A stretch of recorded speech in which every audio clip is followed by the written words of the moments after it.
একটা ছোট্ট শিক্ষামূলক গল্পটি আপনার চিন্তাভাবনাকে পরিবর্তন করে দিতে পারে। আপনারা যারা এই গল্পটি শোনেননি তারা অবশ্যই একটু সময় দিয়ে গল্পটা শুনবেন। একদিন এক ব্যক্তি এক সাধুর কাছে গেল এবং তার সমস্যার কথা বলল। সে সাধু বাবার কাছে গিয়ে বলল, সাধু বাবা, আমি জীবনে কখনোই খুশি হতে পারলাম না। একদিন ভেবেছিলাম যে আমি একটা চাকরি পাবো এবং বাবাকে একটা গাড়ি কিনে দিব, কিন্তু সেটা হলো না। চাকরি পাওয়ার আগেই বাবা মারা গেলেন। ভেবেছিলাম যখন প্রমোশন পাবো তখন বাচ্চাদের ঘুরতে নিয়ে যাব, কিন্তু প্রমোশনই হলো না। এরকম কিছু কিছু খুশি আছে যেগুলোর জন্য আমি ওয়েট করি, কিন্তু সেগুলো কখনোই হয়নি। আমি তো ভেবেই পাচ্ছি না আমি কি জীবনে কখনো খুশি হতে পারবো। সাধু বাবা তখন লোকটিকে পাশের গার্ডেনে নিয়ে গেল, যেখানে এক লাইনে অনেকগুলো গোলাপ ফুল লাগানো আছে। তখন সাধু বাবা সেই গোলাপ বাগানকে দেখিয়ে বললে, এখান থেকে লাইন দিয়ে যে গোলাপ গাছগুলো লাগানো রয়েছে সেই লাইন ধরে তুমি আগাও এবং সব থেকে সুন্দর ফুলটা আমার কাছে নিয়ে আসো। তবে হ্যাঁ, একটা কথা মনে রাখবে, একবার যে ফুলটা অতিক্রম করে তুমি চলে যাবে, পিছিয়ে এসে ওই ফুলটা আর নিতে পারবে না, কিন্তু ফুল তোমাকে আনতেই হবে। তখন লোকটা চলা শুরু করলো। চলার সময় সে কিছু বড় ফুল দেখলো, কিছু ছোট ফুল দেখলো, তবুও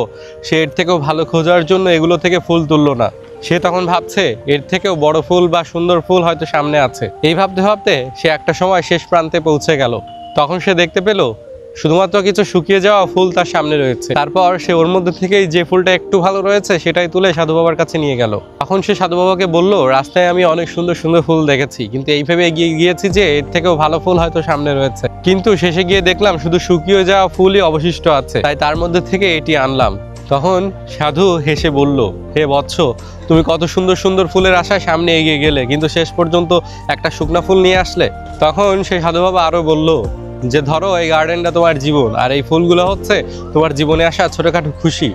তুমি এই ভেবে আরো এগিয়ে গেলে যে এর থেকেও ভালো ফুল তুমি পাবে। তুমি সব ফুলের সৌন্দর্যটা খুঁজতে খুঁজতে শেষ পর্যন্ত এগিয়ে গেলে। ঠিক তেমনি তোমার জীবনে ছোট ছোট ফুলগুলোকে ত্যাগ করলে শুধুমাত্র বড় খুশি পাবে বলে। যখন বুঝতে পারবে তখন দেখবা তোমার জীবনে আর কোনো খুশিই থাকবে না। এই ছোট্ট একটা গল্পের মাধ্যমে আপনাদেরকে বুঝিয়ে দিলাম যে জীবনের ছোট ছোট আসা খুশিগুলোকে অ্যাভয়েড না করে সেলিব্রেট করুন। কালকের জন্য না ভেবে আজকের জন্য বাঁচুন। সবসময় খুশি থাকার চেষ্টা করুন।